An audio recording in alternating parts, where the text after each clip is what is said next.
over Greenland in search of the largest land carnivore in the world, the polar bear. We'll be looking inside these ice bears to find out how they can survive temperatures of -70 degrees and how they can fast for up to 8 months without food. We'll be investigating reports of strange deformities in polar bears and what that might mean. And we'll be following the incredible story of how grizzly bears evolved to become kings of the ice. Join us as we go deep into the Arctic.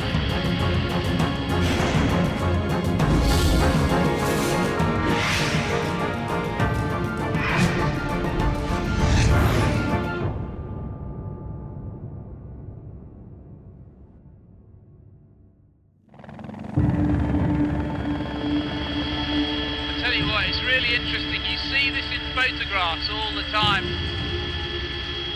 Nothing prepares you for seeing it in the flesh, as it were. Have you ever seen polar bears from the air? Yes, I have, but not very often. It's quite hard to see because they are so white. We're crossing a gigantic frozen fjord on our way to a place where polar bears come in search of food. On the east coast of Greenland, hundreds of miles away from anywhere, lies a small isolated village called Scoresby Sund. For most of the year, it's locked in by sea ice. Right now, in February, the only way in is by air. We have little idea what to expect. So you can see now where we're actually going. The main village, Scoresby Sund, is just down here on the edge of the water. What an incredibly remote place to live. Beautiful though, absolutely beautiful.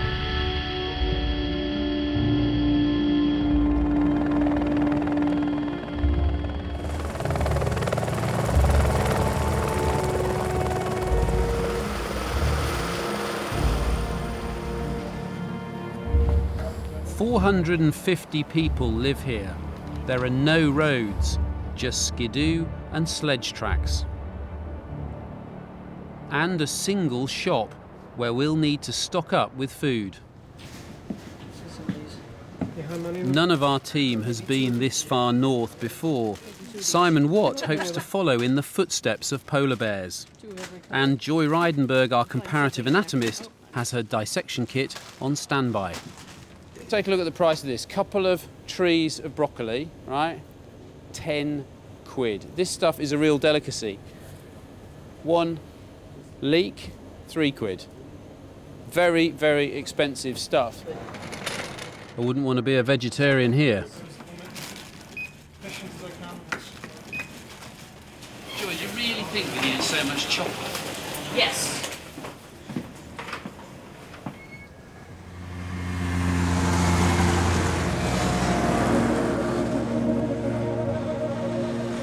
We've loaded up with enough food to last us 2 weeks. We're heading an hour out of town to a peninsula called Cap Turbin, where polar bears come in from the sea ice.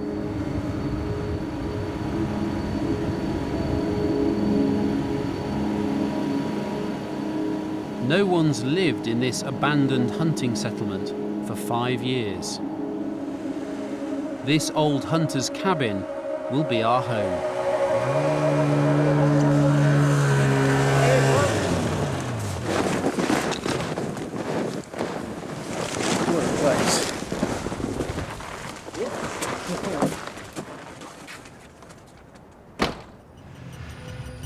Despite being in one of the remotest places on Earth, we are not alone. New neighbours are moving in. An international team of scientists is setting up a lab in the old school. They're concerned pollutants in the Arctic may be damaging polar bears' health. To prove it, they need blood and fresh tissue samples. And to get those, they need access to dead polar bears.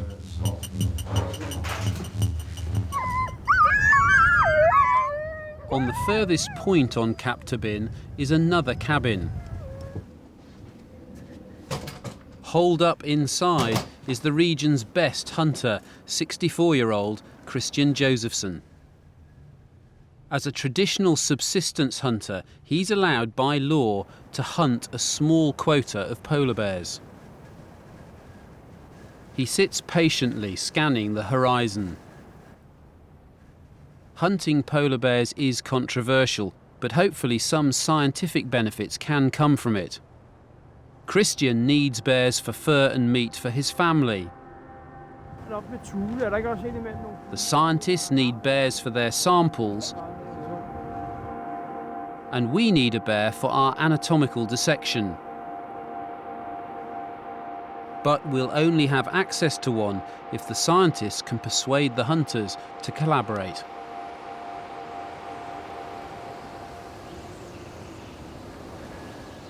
For the first 2 days, there's no sign of bears. But on our third day, our camera chances upon something unexpected. A hunter is out with his dog team on the trail of a bear. I can see it, I can see it.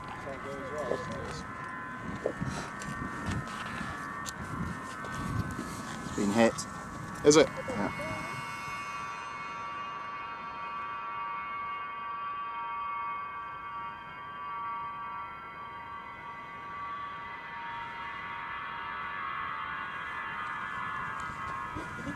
They killed it. It's in the water there. We race down onto the ice sheet, unsure of what to expect. Just heard on the radio that a polar bear's been shot right in the village, so I'm dashing back to see what's going on.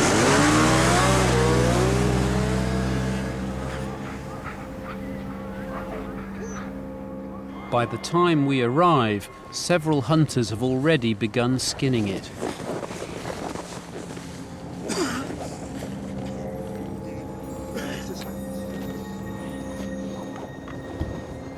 This guy shot the bear. He's so young. I just hope the scientists can win him over. Runa, it's Mark. Do you want to speak to the hunter? Because they're halfway through skinning at the moment. Okay, yeah. Yeah, let's pass you on to the hunter. Do you want to speak to the scientists on the phone?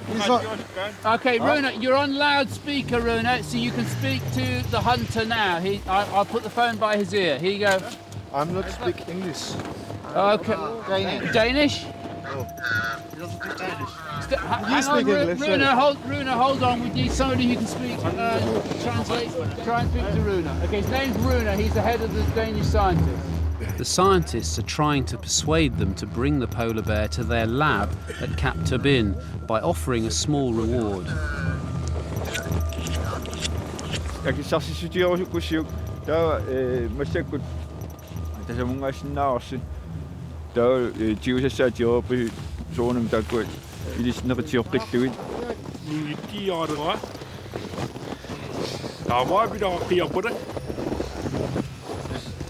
They want to share it now. They don't want the reward. No, they want to share it for themselves. Now. Okay. For this proud young hunter, this is not about money. I mean, it is incredible for me to be so close to a polar bear. We've only been out here 3 days looking for them, but you just constantly want to get close to one to see one. But equally, it's heartbreaking in a way to see it taken apart, and especially when we haven't been able to make the benefit of taking samples for science. But the hunters have made a decision. They don't want the reward from the Danish scientists. They want to cut it up now, which is what they're doing, and share it amongst themselves, which is the traditional way of what they do. Obviously the skin is very valuable to them, so they've taken that off first because very quickly it would get frozen. But this is actually quite a small bear, I gather, a male, but huge surface area on this foot when it's on the ice, to be able to walk through the snow and on the ice without going through. But what is interesting to me, I was expecting to find much bigger claws, but you can see, if I hold this up, you can see there's the claw there, which they're actually really pretty short and sharp. It's almost like having crampons on your feet, which is perfect for walking across the ice. Amazing.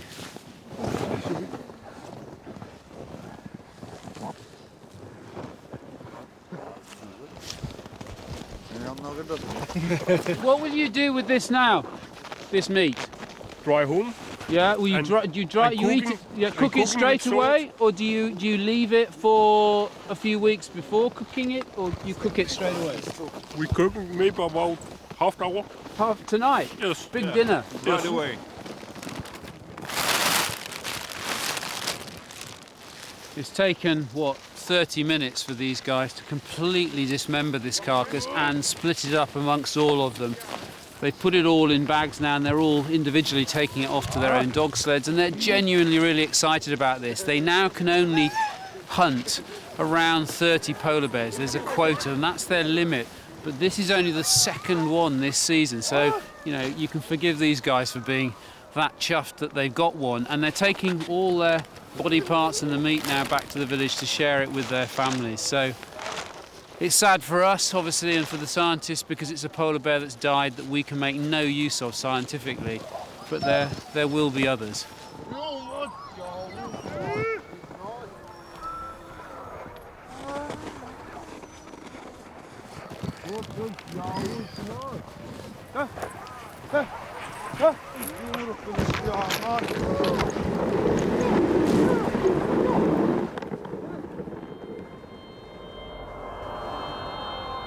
Global warming is not the only threat to the Arctic that worries scientists. Winds from other parts of the world concentrate pollutants here. To understand why polar bears are particularly vulnerable, we need to look beneath the ice. When you look at the Arctic's barren, treeless landscape, you'd assume that this is a pretty desolate place. But believe it or not, underneath this ice is the basis of one of the most productive food chains on the planet. When you think about where Earth gets its oxygen, you picture the rainforest with its trees. Yet half of our oxygen comes straight out of the sea. It's produced by these.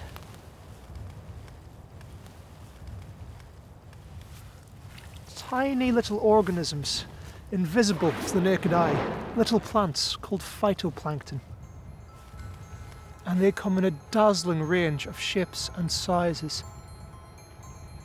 They may be small, but in the height of the Arctic summer, when the sun shines for 24 hours a day, there are phytoplankton blooms which can be seen from space. For the phytoplankton, it is imperative that they stay near the surface of the water, within reach of the sun. If they sink into the depths of the ocean and darkness, they will die. To help them float, they produce a little droplet of oil. This acts a bit like a life jacket, keeping them up here.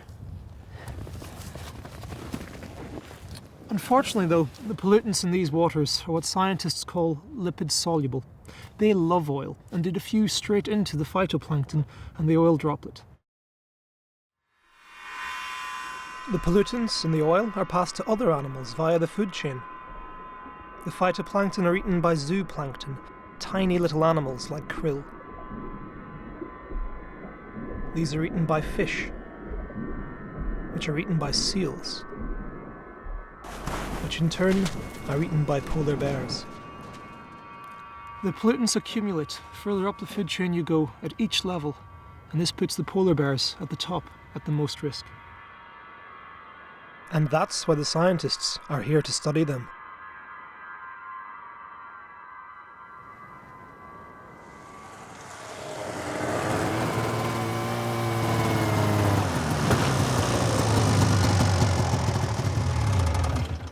Given the problems the Danish scientists had yesterday trying to communicate with the hunters on the ice by conference call, what they've done is to organise a really critical meeting in the sports hall behind me tonight, so they can sort out how they can work together really well so that the scientists can get the samples they need.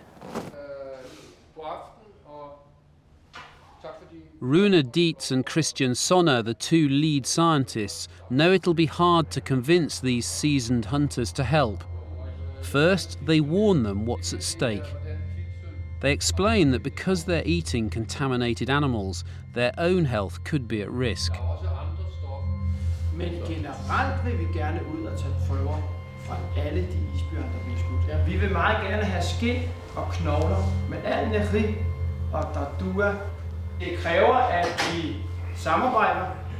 The scientists are also offering another incentive. Og at vi får hurtig adgang til prøverne. Og derfor er dusøren hævet. Og vi håber, at vi kan komme op på at få... Er færdig? Ja, okay. Ja, England? Ja. Buena. Du. Bye. Bye. See you now. It seemed very friendly. It seemed very open to it. How did it go? Yeah, but my opinion is that they thought that the price was a bit too low. They call us tomorrow, and then they tell us how much for fur, how much for the bones, and how much for the samples we take. They have very few opportunities of an income, so when something like this happens, then they have to, you know, sort of get as much out of it as possible. That's what they said. So.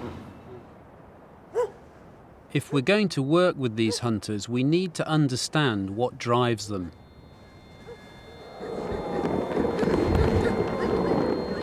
You soon get the sense that hunting is an art passed down through generations. Today, they've swapped their spears for guns, but they still use a sledge and dogs.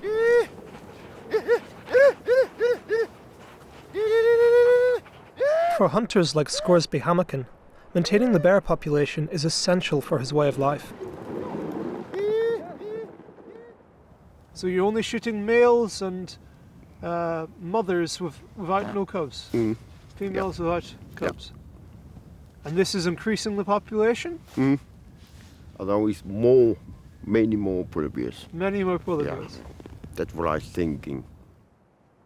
Hunters say quotas have stemmed the decline in polar bear populations. Others say more bears have been forced onto the coast by global warming.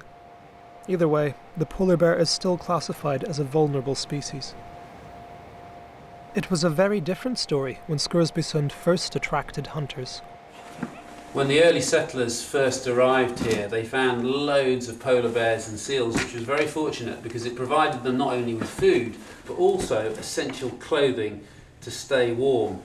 They turned up in 1925, just 70 of them, and it was really, really tough here. But they discovered they were essentially in an Arctic larder, loads and loads of animals to hunt, and in their first year, they killed 1,000 seals and 115 bears. That's a lot of food and a lot of clothing. Warm? Yeah, toasty. In fact, I'd say this is the warmest I've been for days. And it is really, really cold in this museum, like no other museum you would have ever visited. I think you can see your breath. Just take me through the kit, what you've got here. What seems to be the hands, the gloves and the trousers, they're all polar bear and they're lined with sealskin, much shorter fur, I guess, so they can get overlap with their coats. The boots, though, mostly sealskin, turned inside out so the leather's facing outward, but down at the bottom near my toes they've got this wonderful, luxurious lining of polar bear fur. It's keeping me nice and warm. It's not that I like stroking you, but this is wonderfully thick fur, isn't it? Yeah, it's interesting to think that with all our modern technology, Mother Nature still does it better.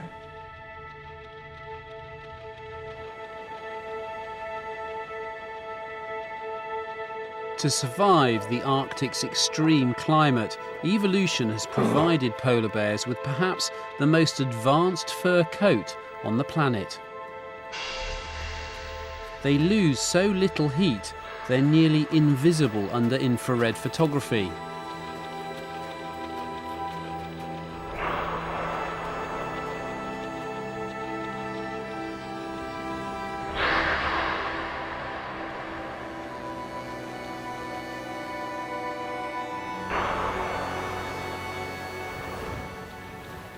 They can snuggle up comfortably in temperatures of -70 degrees and, unlike other bears, have no need to hibernate.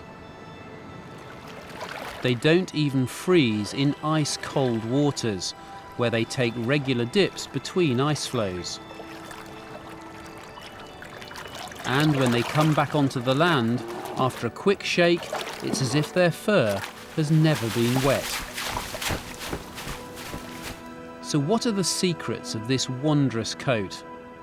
The hunters have lent us the fur from the bear killed 2 days ago to find out. When the skin's laid out like this, you get a real impression of how big this is. It is the biggest organ in a polar bear's body, isn't it?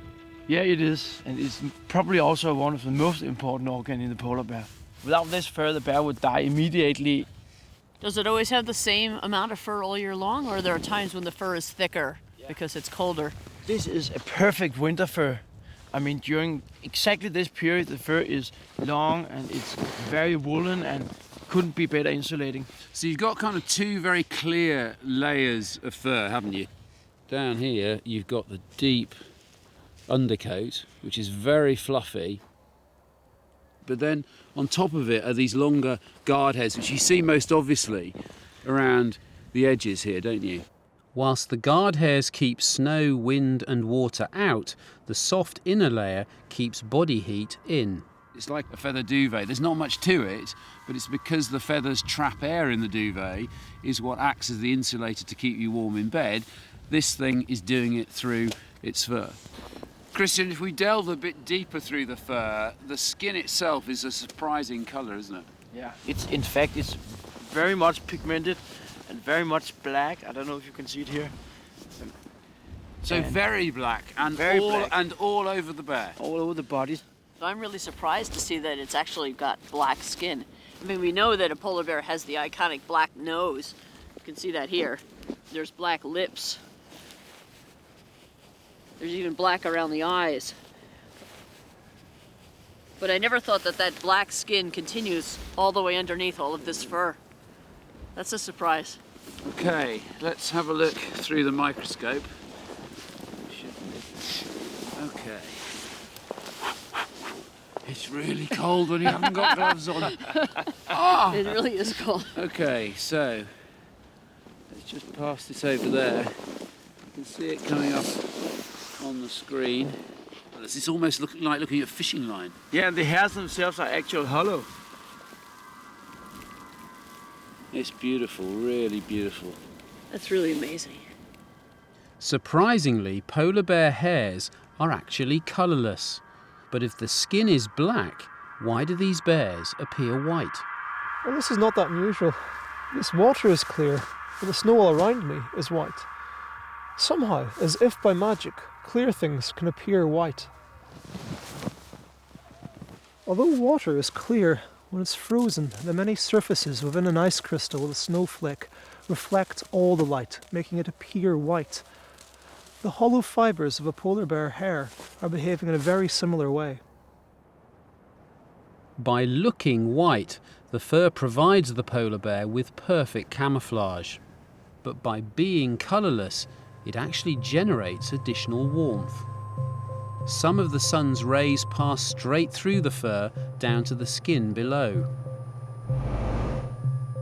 Being black, the skin absorbs this light energy and radiates it back out as heat. This then heats up the air trapped inside the fur, keeping the bear warm like a greenhouse. It's just like having a black car in the summer. It traps the heat, and it's exactly the same in a polar bear. All this pigmented skin traps the heat, and it also helps the woolen hair to keep the insulation. So what you end up with is a black animal with colourless fur, and it ends up looking white. Brilliant. The polar bear has one other mighty feature that protects it from the cold: being big, as Richard Dawkins explains. One of the things that happens when you compare animals at different latitudes, as you go towards Arctic or Antarctic regions, you tend to get more massive body size. It's easier to conserve heat if you have a massive body. And you can see that if you compare these bears here. The polar bear has the largest body size in the coldest climate. But although body size gets bigger as you go towards cold climate, extremities, such as external ears, the bits you can actually see on the outside, external ears get smaller. Think of African elephants, which have huge ears which they use to radiate heat, compared to woolly mammoths living in Arctic conditions, which had very small ears. And polar bears have very small external ears compared to their relatives who live further south.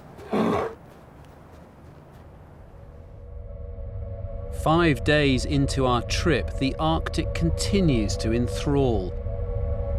But there's still no polar bear for the scientists or for us.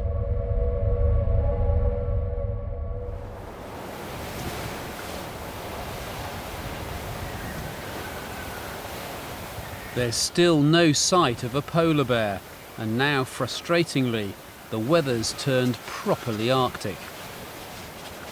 Overnight, this has blown up. We're now trapped in this blizzard. We can't go anywhere until it clears, but there'll be no polar bear hunting in this weather. You literally can't see 10 metres in front of you. For the next 3 days, we're holed up inside.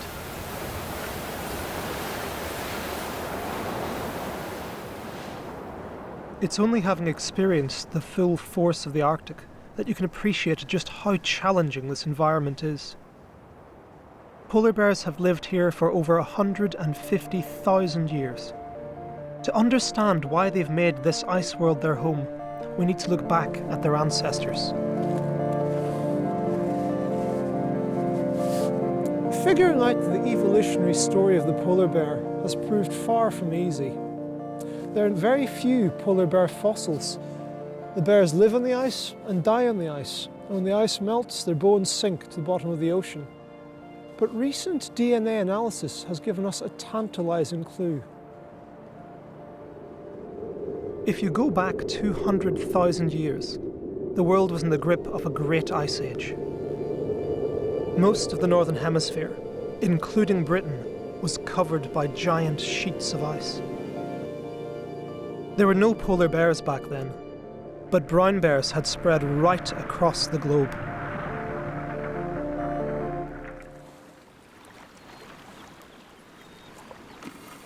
The largest brown bear in the world is the Alaskan grizzly bear.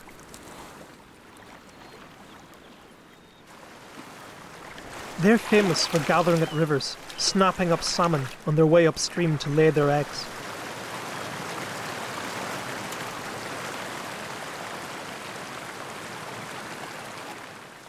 These bears are omnivores, eating anything from pine nuts and berries to moths and mussels.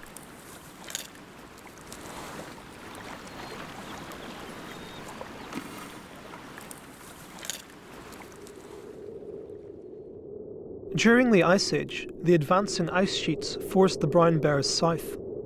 Evidence suggests that one population in Siberia became isolated, trapped by huge glaciers which cut them off from their food supplies. Surrounded by ice, these bears were forced to adapt or die.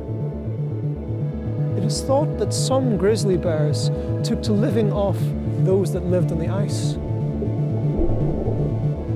Seals. At first they were scavengers, picking off any carcasses that washed ashore, but later they developed into skilled ambush predators. A superb sense of smell helped these bears sniff out seal breathing holes from over 20 miles away. Then they lay in wait, hiding beneath their camouflaged coats until the seals popped up for air. And so, the polar bear was born.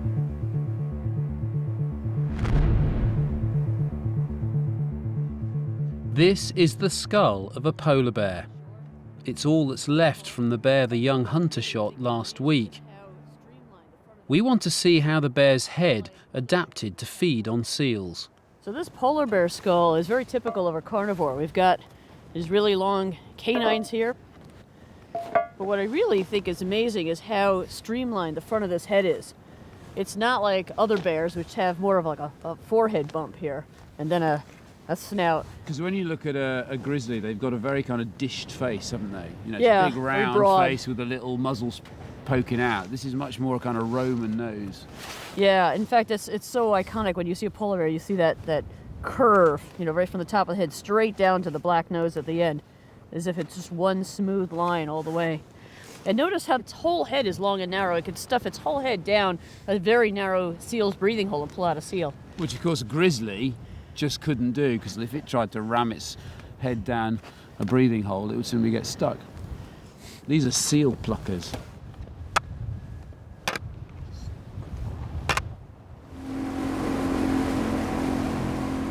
Now the blizzard's over, Scoresby's offered to take me out to sea in search of seals.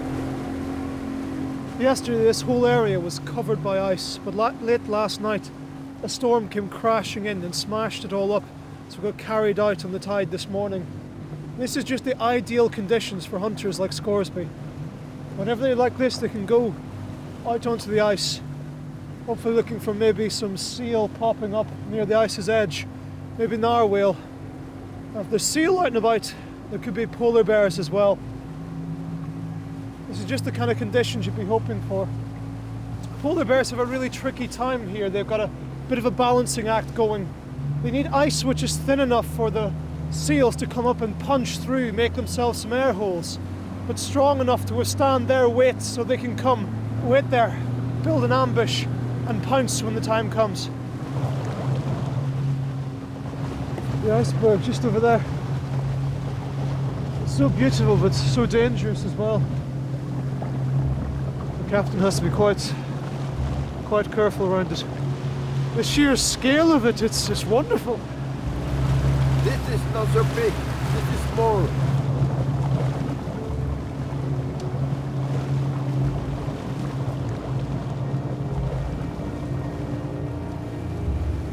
We have to be very quiet now. We just saw a seal bobbing up above the water. It could be under this ice anywhere. It does have to come up for air soon.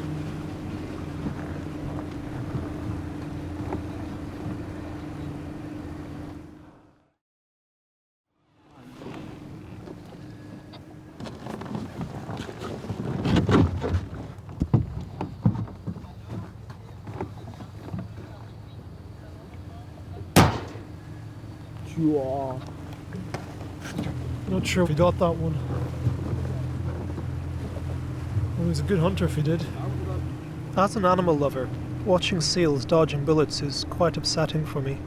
I'm still trying to come to terms with the fact that this is how Inuit hunters feed their families. They often hunt in small groups, helping each other out. I got a bow. Scoresby's on the radio to Christian, the old hunter from the cabin in Cap Tobin. I know where they are. Just sit. I'm going.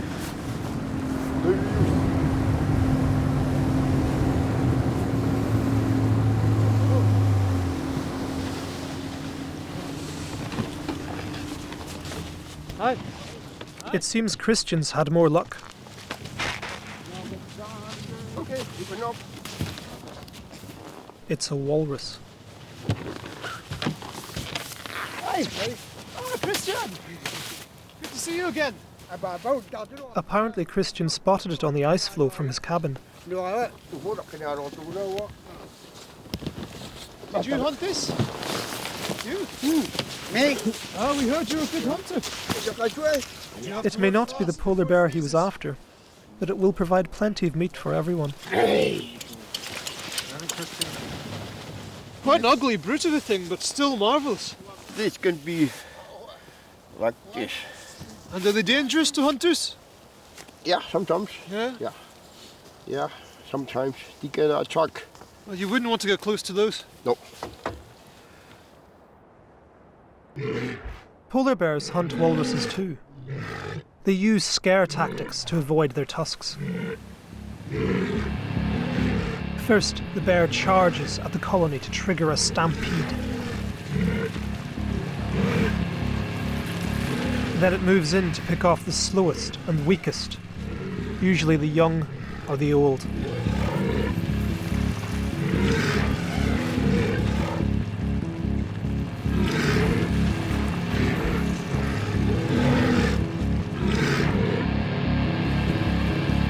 Now this is what the hunters and the polar bears are really looking for, the thick blubber layer of fat. We're talking about 2 inches, and this is only a small walrus. Now, if you burn this, you get twice as much energy as you're getting from carbohydrates. In some cases, polar bears have even been known to leave the meat behind, only focusing on this fat. When you look at this, it's hard to believe that this is all fat. And the biggest of polar bears can eat 100 pounds of this in a single sitting. That's extraordinary. Although the Inuit eat this too, they only eat small quantities. The polar bears eat so much, it's a wonder they don't collapse from heart disease. Christian, do you eat any of this now? No, Nothing raw? not now. First cooking. For cooking? Okay.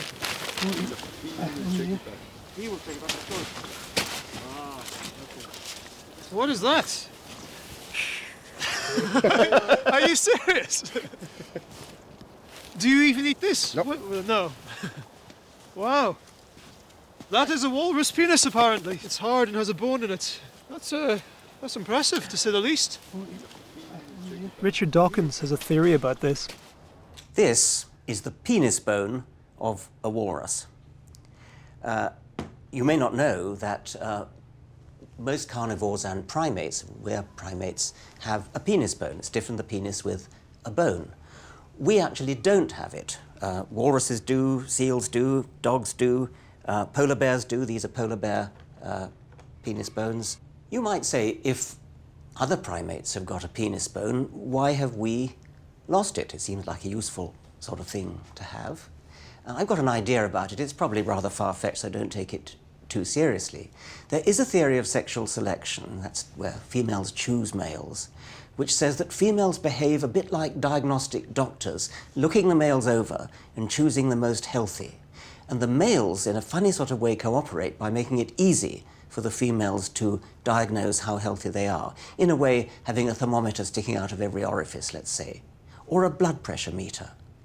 What if the ability to sustain a hard erection without a penis bone is a kind of blood pressure meter, a kind of indicator of health? You might say any fool can sustain a hard erection with a penis bone, but only a really healthy male can do it without. Returning to Scoresby Sound after the walrus kill, the sea is starting to freeze over again.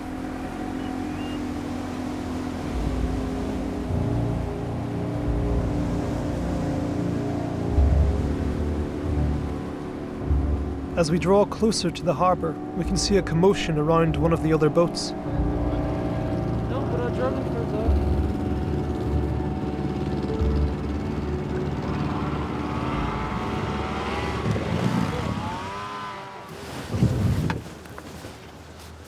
It's a polar bear. I can't pretend I'm not shocked at the sight of this young dead bear. For the hunters, it's simply another animal to eat. The good news for the scientists is that the hunters are offering this bear for their research. Is this fast enough for you, Christian? Can you get your samples? Yeah, of course we can. This is definitely high quality sampling now. She just died around 2 hours ago. Okay. If we are going to get some blood, we need to get going. Yeah. So we have to put it on the back and then cut it up in the middle. It's stiffening up already. Yeah, but it's okay. I just went like this and it went caught right on the suit. Get the light down in there, please. So the local hunters are here working with the scientists to start taking the skin off, and then the next job's Christian has got to take a huge amount of blood to be able to fill all their containers to do all the various laboratory tests they need. And he needs to get on with that because now they've started opening this up, now it's going to chill down. When it's got its fur coat on, before it's open, it's well insulated and the inside's still pretty warm. But this blood is going to clot. Okay. By peeling off the polar bear's fur coat, the hunter exposes a layer of fat underneath, which immediately catches Joy's attention. Look at how mushy it is. It's very mushy, very squidgy. Joy, you can see now how much fat there is over the hind limbs here. If you actually stripped all that out by dissection, you'd have quite a weight in fat. When polar bears eat seal blubber, they convert it into their own fat stores, which they draw on to survive during lean times. Do you think the condition of this bear for a 2-year-old, the amount of fat there is normal for this time of year? Well, of course it depends in how good shape the bear is. But I mean, at this time of its life, it needs to find the food itself. Of course, if it has been starving for a couple of months, I would expect the fatter to be of a lower amount. So right. I think it's in a good shape. Yeah. Okay. So your next priority is getting these blood samples out as quickly as possible. You're going to try and go deep in the chest and get the major blood vessels. Yeah, the aorta and also from the caval vein. So yeah. Now opening up into the chest, you can see the edges of the ribs there. The abdomen's open as well. You can see some of the small bowel, small intestine there. So they're getting in deep inside, and this will now give Christian a chance to get to the heart and the big blood vessels to get the samples that he needs. Right, so he's straight into the heart there, taking a sample out now. Is it still warm? It's very warm. Yeah, probably around 30 degrees, I think. Christian's got the first 50 mils of blood out now, and they're filling up the containers. These now go into a kind of laboratory production line where all the scientists who want very specific tests run take their samples and get on with them. It's a real military exercise, this, but a very difficult environment in which to do it. The scientists know that the pollutants are contaminating polar bears through the food chain. When the bears eat seal fat, the chemicals are passed into the blood and transported to virtually every organ in the body. What effect do these pollutants have on the bears themselves, Christian? Probably they have effect both on the immune system, the endocrine system, the reproductive system, the neurological system. They, for instance, it can reduce your immunity towards mycopathogens and infections, syndromes and diseases. And it can lower the chance of polar bears of having cubs and the survival of the cubs. It seems that the gonads are shrinking. It seems that the penile bone is shrinking, and it seems that there is a specific lesions in the testes. And I've heard and read stuff about the possibility of some polar bears even becoming hermaphrodite. Is that something you've seen, or? We have found 2 here with an enlarged clitoris, and then there have been around 20 adult females at Svalbard with enlarged clitoris. One of these females at Svalbard had 2 cubs of the year, and both these had enlarged clitoris. It nearly looked like a penis. It may well be this is something you need to look into further, because it could be a serious indicator of major problems in the reproductive breeding system. The scientists need to confirm that pollutants are causing these disturbing symptoms. The ramifications extend far beyond the Arctic. This is the canary in the coal mine. Absolutely. They're a top predator, so they're going to concentrate anything that's out there. All those pollutants are being concentrated in the predator because it's eating everything else that's eating things lower in the food chain that are eating all those pollutants. So polar bears are not just an indicator of the health of the Arctic ecosystem, they're a kind of indicator of the health of the whole planet. Exactly. And it's been used in political work all over the world now. So this is not just a matter of what the Inuits eat or what we do of research. This is in fact being used by presidents and governments around the world. It's incredible, isn't it, when you think everybody sees this as such a pristine environment. And it is beautiful up here. And it is stunning, but actually underneath the surface, it's not as pristine as it looks.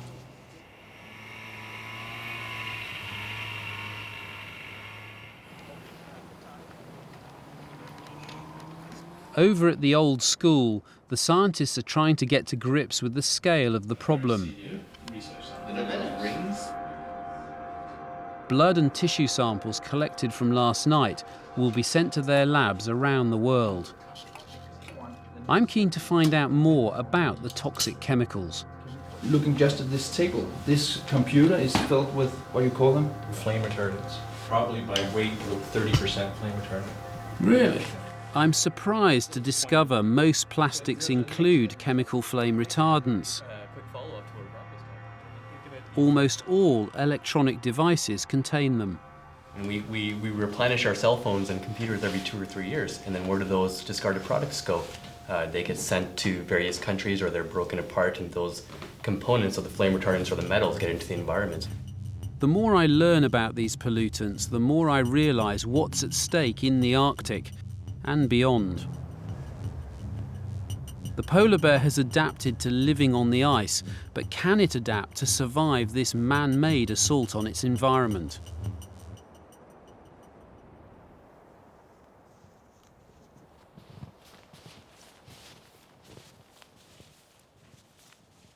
I'm heading into the mountains above Scoresbysund in search of one of the great wonders of the polar bear life cycle.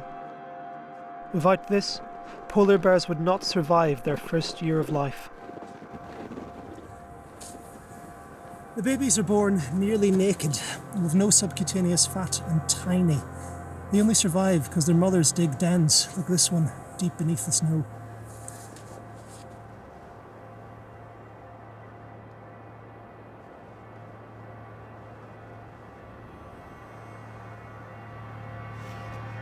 Using her sharp claws, she builds an underground lair.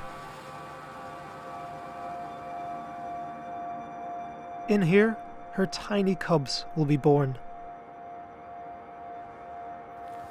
It is really much warmer in here. The den traps all the body heat. The cubs can snuggle up next to Mum in here, and she can lie without moving, feeding or defecating even for 4 months or more. In that period, she suffers from no osteoporosis or no muscle wastage. It is a true wonder of science. After a few months suckling in here on the mother's fat-rich breast milk, they are ready to emerge and face the cold for the first time.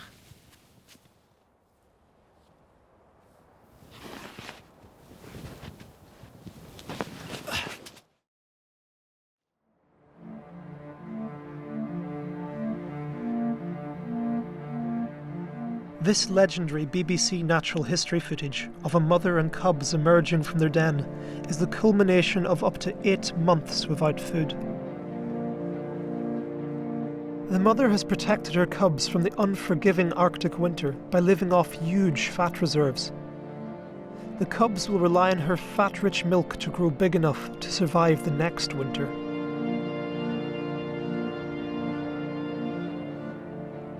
Incredibly, once she starts hunting, she can double her body weight in just 4 months. We want to investigate how the polar bear copes with such a high-fat diet by carrying out a dissection of the digestive system. But first we need a bear. We only have 3 days before we head home.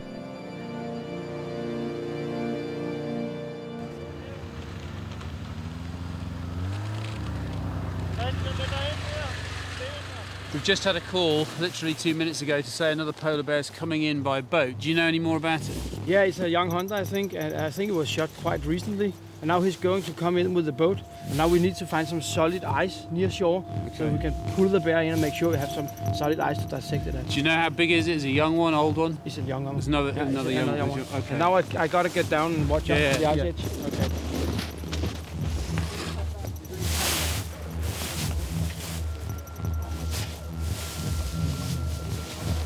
It's all got a bit frantic here at Captab Inn because we've had 2 calls now. We had a first call saying a youngish polar bear was coming in by boat, and you've just heard about another one. Yeah, there's another. Olaf shot one, so.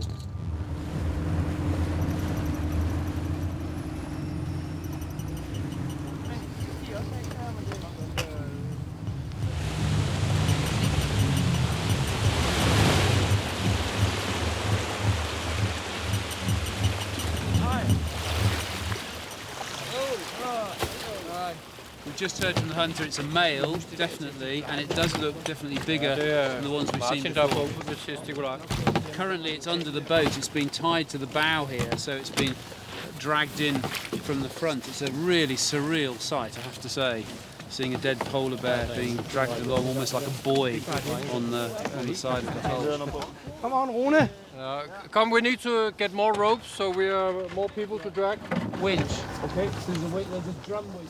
This one here, we know it's male. Any idea, you can see its teeth, how old it might be? Yeah, I mean, there's no breakage on the canines. And then if you can look for scars around the face, could also be some kind of age estimate. Right, okay. Definitely below 10. We'll have a look at that when we get it out. Obviously, another boat coming in now, but it hasn't got another one in there, is it? Yeah. Yeah, there's another one in there. Having been waiting for the last week and wondering whether we would have any bears turn up from the hunters, it's surreal to have one in the water here, a big male, less than 10 years, and another one in here that's definitely smaller, but we really don't know much about it at all. The sight of this magnificent creature lashed to the side of a boat is truly unsettling. But now we're part of the scientific team we must move fast to help them collect fresh samples. I'm hoping we'll get a chance to look at the digestive system to find out how these bears can digest so much fat. What they've done now is they've put this rope onto, there's a cable drum winch on the gantry there. Oh, and they're going to pull it around with the other boat. Okay, that's quite clever.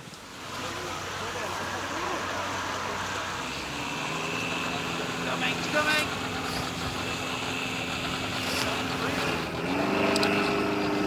Compared to the female we saw yesterday, this male is colossal.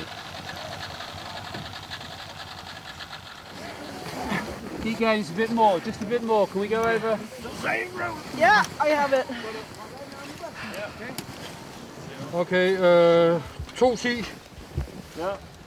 There's a very clear rule about the way you handle a polar bear when it's dead, the collaboration between the hunter and the scientist. It's very much the hunter's job to cut the skin, because the skin is a really valuable part of this bear from the hunter's point of view, and they won't let anybody else do that.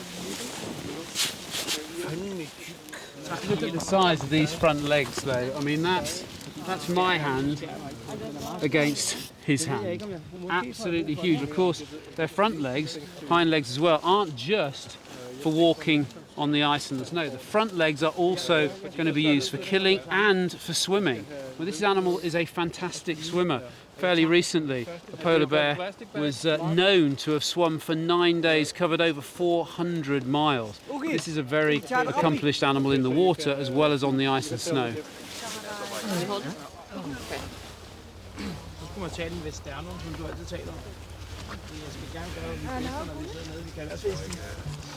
This is like playing tug-of-war with the internal organs of a polar bear. I've got the trachea, the windpipe here, pulling out the heart, the lungs, the diaphragm, the liver, the digestive system. We'll get the whole lot out over here on the snow so that they can then take a closer look at it.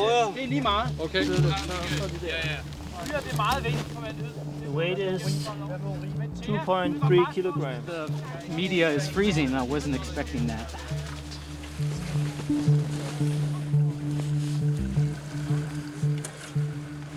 In front of us we've got all of the respiratory system. We've got the windpipe here, lungs, some of it's being cut out for samples, diaphragm, which is where Joy is, stomach is here. Let's turn this around. This is then the backside. All the intestines. What we're going to do is lay it out, because what we want to focus on is the digestive system. We've got some samples we need to take for the scientists, but also we want to have a look inside to see what this animal's been eating. Okay, there's your knife. Okay. It's getting quite dark now already, isn't it? Yeah. Well, it's going to be a race against the sun. This has to be the maddest field laboratory in the world. Certainly the most northerly, I think. Okay. Now what we're cutting is the mesentery, which is a connective tissue that holds all of the intestines to the back wall. So it's like a big waving curtain, and it keeps it all in place and all coiled up, but in order to stretch out the intestines, we have to cut that curtain. So that's what we're doing right now. What it also does, and you can see it beautifully here, is look at these blood vessels when you hold it up to the light. Just hold that. You can see when they get nearer the intestine how they spread out, and when the food's digested inside the intestine, the nutrients are absorbed through the wall of the intestine into this blood, and it's those vessels that are taking all the nutrients so that the animal can actually use them. This intricate web of blood vessels absorbs nearly all the fat the polar bear eats. Hardly any ends up in its feces. Don't squeeze out the shit out at the end, because we need a sample of that. Ooh, it's making some very horrible gurgling noises. Oh, excuse you. Was that you or the polar bear? I think it's all gas. I've only got a little bag, Joy. You've got gallons there, haven't you? It's all the gas. Is it? Oh, okay.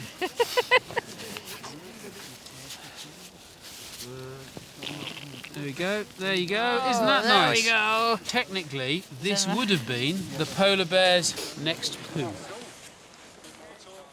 Now we're going to find out what this bear ate for its last meal. It's a huge stomach. Let's just have a look inside there. Let's open it up first. We are going to need to get a sample of that as well. Okay, that's a really not very pleasant smell at all. But let's just have a look in here. It's pretty difficult to see in here though, isn't it? Has anybody got a light that we can get a better look at this? Thanks. Oh, that's much better. That's what it was. What happened then? Oh, there we go. nice. Oh wow, now we Now can you see. can really Oh, see. look at all the hair. You can see all the hair. That is fur and still with skin. So that's from a seal. You can really see that hair. And if you look at the back side of it, you can see the fat. Mostly blubber. This is the tail of the seal. So you can get an idea of the size of the seal by just looking at that. Okay. So not a huge seal, but a little bit bigger than a pup. Because the pups, remember, have a white color to them, so they can blend into this environment. This is a dark animal, so it's not a pup, it's a little bit older. The only hard parts that we found, no bones, but the only hard parts we found was this claw. One little seal claw right there. And a little piece of the trachea right there. Which fits though with the feeding strategy of polar bears because they're so hungry for fat and blubber that they can eat. A polar bear this size will eat 50 kilos of blubber in one sitting, but they'll often leave the carcass, the rest of the carcass of the seal pup, on the ice. So they won't eat the bones and the muscle necessarily because what they want is fat. The big thing is, how do they then digest the fat that ends up in their stomach? Because for us that would be a massive, massive problem. Well, it certainly does in people, because people who eat lots and lots of fat also have high levels of cholesterol, and sometimes they can even form cholesterol gallstones in their gallbladder. But the bear is able to digest the fat really well, because if we look under their liver, underneath it here is a big sac. This is the gallbladder, and it's absolutely huge. It's colossal, isn't it? It is colossal. And it's filled with fluid. All of this fluid is the bile. So this is what it's using to break down all of that fat. Why don't we cut this open and get this into some samples of the bile? Both like that. So now what we're going to do is see if we can pour some out from here. Ready? You can see the fluid going in. There it is. That's bile. That greenish orangey color. And huge quantities of it in that gallbladder. Yeah, well, it's such a big gallbladder. And this is acting kind of like soap. Yeah, because if you get fat on your hands, very difficult to get it off with water. What you need is a soap. This dark orange fluid is the final piece of the jigsaw.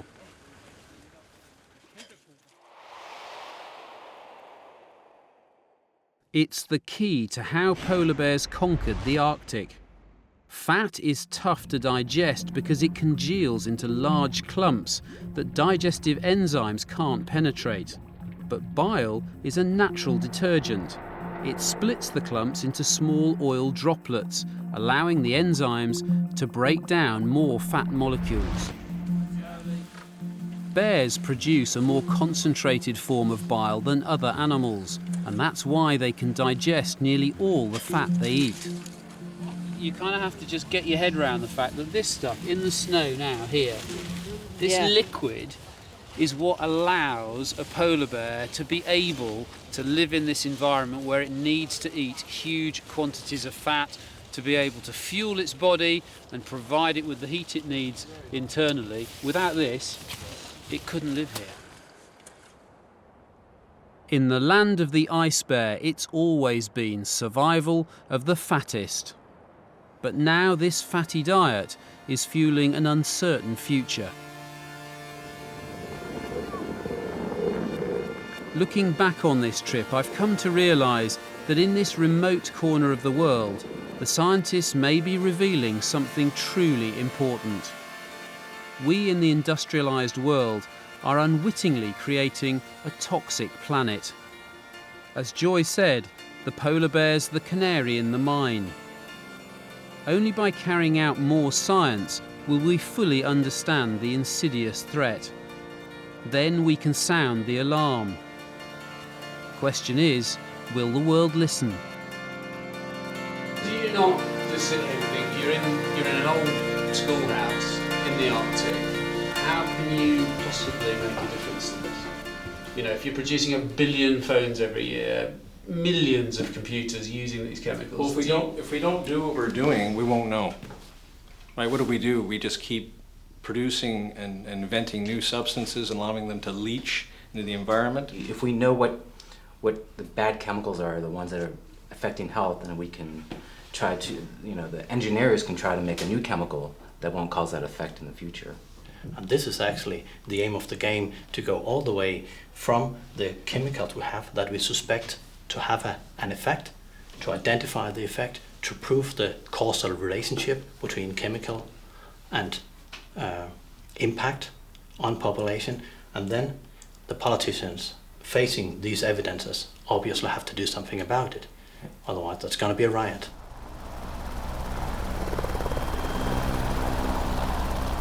We're heading home at the end of an extraordinary expedition.